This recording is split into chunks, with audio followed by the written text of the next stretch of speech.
오늘의 시사평론, 대한민국의 시사레이더 리엘 파트너스의 이승기 변호사 연결돼 있습니다. 자, 이승기 변호사님 안녕하세요. 예, 안녕하세요. 예, 자 오늘 첫 번째 이슈부터 전해주시죠. 예, 오늘 첫 번째 이슈는 윤희숙 부동산 논란 새 국면, 부친 땅값 10억 상승입니다.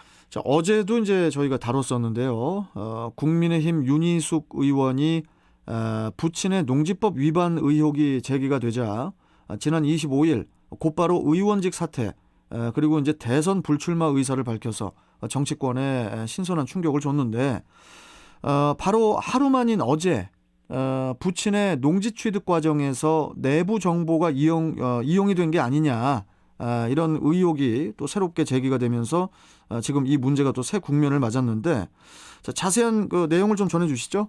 예, 윤 의원의 부친이 지난 2016년 3월에 직접 농사를 짓겠다고 하면서 이제 농지 취득 자격을 얻고 그해 5월에 이제 세종시 전이면 신방위에 논 약 한 3,300평 정도를 매수를 했습니다. 네.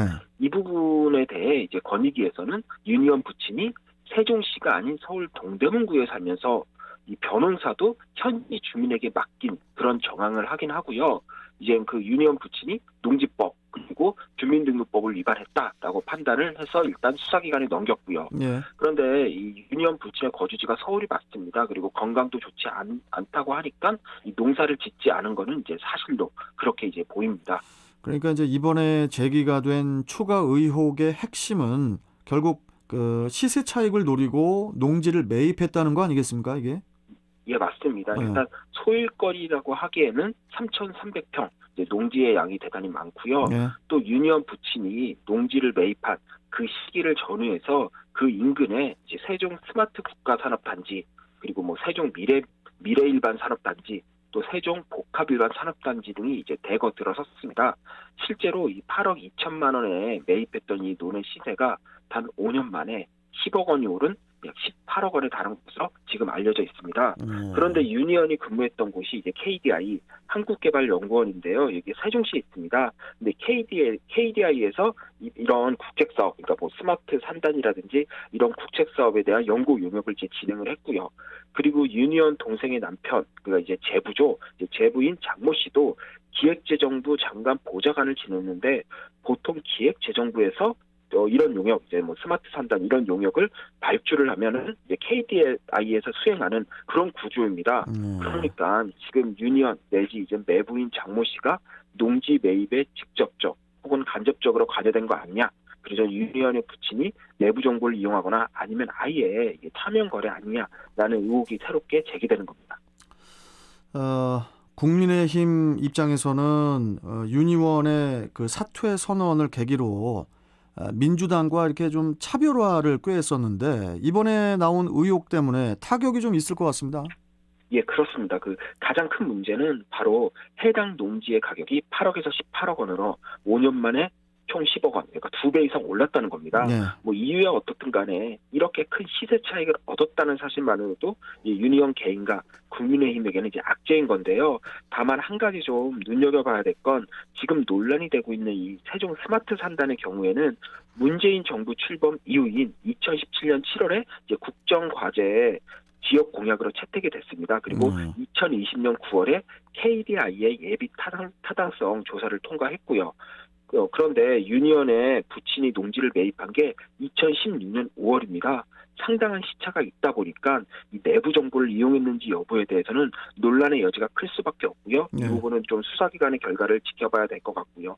일단 윤 의원은 아버지의 경제활동에 대해서는 전혀 알지 못했다라고 이제 해명을 했고요. 또 기획재정부에서 일했다는 이 매부 장 씨 역시도 장인 어른이 농지를 매입했다는 사실을 이번에 처음 알았다. 또 산업단지 조성 관련 내용은 그때도 알지 못했고 지금도 잘 알지 못한다라고 이제 밝혔습니다. 한마디로 관련성이 없다는 건데요. 이 부분 역시도 수사기관의 수사를 통해서 좀 밝혀질 걸로 그렇게 보입니다. 네, 좀 정확하게 좀 조사를 좀 해야 될 것 같네요. 예. 자, 다음 이슈 전해주시죠.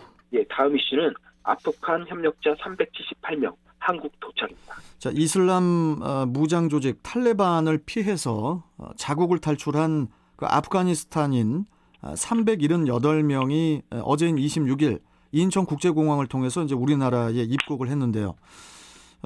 그런데 이분들이 우리에게는 뭐 아주 특별한 분들이라고 해요.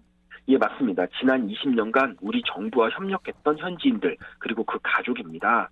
이들은 우리 정부에 협력했다는 이유만으로 당장 이 탈레반에 의해 어떤 불이익을 받을지도 모르는 위급한 상황에 처해 있는데요. 우리 정부가 군 수송기 이제 세대를 투입해서 우리나라로 이송해서 이제 피난처를 제공하는 한마디로 의리를 지킨 겁니다, 지금. 원래는 391명인데 비행기의 공간 문제 때문에 이제 378명만 먼저 입국을 한 거고 나머지 13명은 지금 그 안전지대인 그 파키스탄에서 따로 출발을 했다고 하던데요. 예, 오늘 오후 1시쯤 아마 도착할 예정이라고 합니다. 예. 자, 그런데 이승기 변호사, 예. 이분들 그러니까 아프간 그 협력자들이라고 부르는데 주로 이분들이 어떤 일을 했던 분들이죠? 예, 우리 정부가 2001년 테러와의 전쟁을 명분으로 이 아프간을 공격한 이 미군의 지원 요청에 따라 비전투 부대를 파병하면서 이 아프간 전에 이제 개입을 했습니다. 네. 비록 군부대는 2007년 12월에 철수했지만 우리 정부는 최근까지 최근에 이제 아프간 정권이 이 탈레반에 넘어가기 바로 전까지 한 20년간 국제사회와 함께 이 아프간 재건을 지원을 했고요. 이 과정에서 현지인을 다수 고용을 했습니다. 특히 정부는 2010년부터 2014년까지 지방 재건팀을 보내서 현지 병원 그리고 직업훈련을 운영했는데요. 이번에 오는 분들은 여기서 일한 의사, 간호사, 또 IT 전문가, 통역, 강사 이런 전문 인력과 그들의 가족입니다. 그리고 또 여기에 주 아프간 한국 대사관에서 근무한 직원과 가족들까지 합쳐서 총 391명이 이번에 한국 땅을 밟았거나 아니면 밟을 예정입니다. 일단 이분들이 이제 코로나 검사 때문에 지금 잠깐 대기 중이고요. 이제 코로나에서 음성이 나오면은 앞으로 6주에서 8주간 충북 진천에 있는 국가공무원 인재개발원에서 이제 머물 예정입니다. 자, 그런데 이분들이 이 사람들이 이제 난민이 아니고 특별 공로자의 자격으로 국내에 들어오는 거잖아요. 예, 맞습니다. 법무부에서는 아프간 협력자들이 입국하면 우선 이제는 특별 공로자 자격이기 때문에 우선 최장 90일간 국내에 체류할 수 있는 단기 비자 C3 비자를 발급하고요. 이후 장기 체류 비자로 이제 일괄 전환할 예정이라고 합니다. 이제 한마디로 우리나라에서 이제는 뭐 장기 체류니까 쭉 살 수 있게 이렇게 이제는 배려를 하는 건데요. 뭐 아무래도 우리나라에 이제 공헌한 게 있다라는 겁니다. 특히 탈레반이 지난 17일 기존의 이제 아프간 정부 및 외국 정부와 협력한 이들에 대한 이 사면을 발표를 했습니다. 그래서 문제가 없겠구나 하겠지만 그게 아닌 게 이미 미군의 통역으로 고용됐던 아프간인을 대상으로 한 보복이 자행된 사실이 언론을 통해 밝혀졌고요. 또 이제 오늘 뉴스죠. 그러니까 오늘 새벽에 이제는 카불 공항 인근에서 이제 폭탄 테러가 일어났습니다. 그래서 미군 12명을 포함해서 수십 명이 사망한 사건이 일어났는데 이 폭탄 테러는 IS라는 테러 조직이 저지른 겁니다. 한마디로 이제는 외국 정부에 협력했거나 외국인들은 상당히 위험한 거죠. 그렇다 보니까 우리 정부 역시도 인도주의 관점에서 적어도 우리 정부에 협력한 이들의 안전은 우리가 책임져야 되는 거 아니냐. 라는 이제 판단하에 이번 조치를 취한 걸로 보이고요. 이미 미국이나 영국, 프랑스, 독일, 캐나다와 같이 우리나라와 똑같이 이제 아프간 재건에 참여한 다수의 선진국들이 이미 협력자 수천 명을 안전한 장소로 데려가거나 혹은 자국으로 입국을 시킨 것, 이건 역시도 우리나라의 이번 조치에 영향을 미친 걸로 그렇게 보입니다. 알겠습니다. 이 부분은 잠시 후에 또 중부일보 백승재 기자와 또 좀 다뤄보도록 하겠습니다. 자, 오늘 말씀 여기까지 듣도록 하겠습니다. 고맙습니다.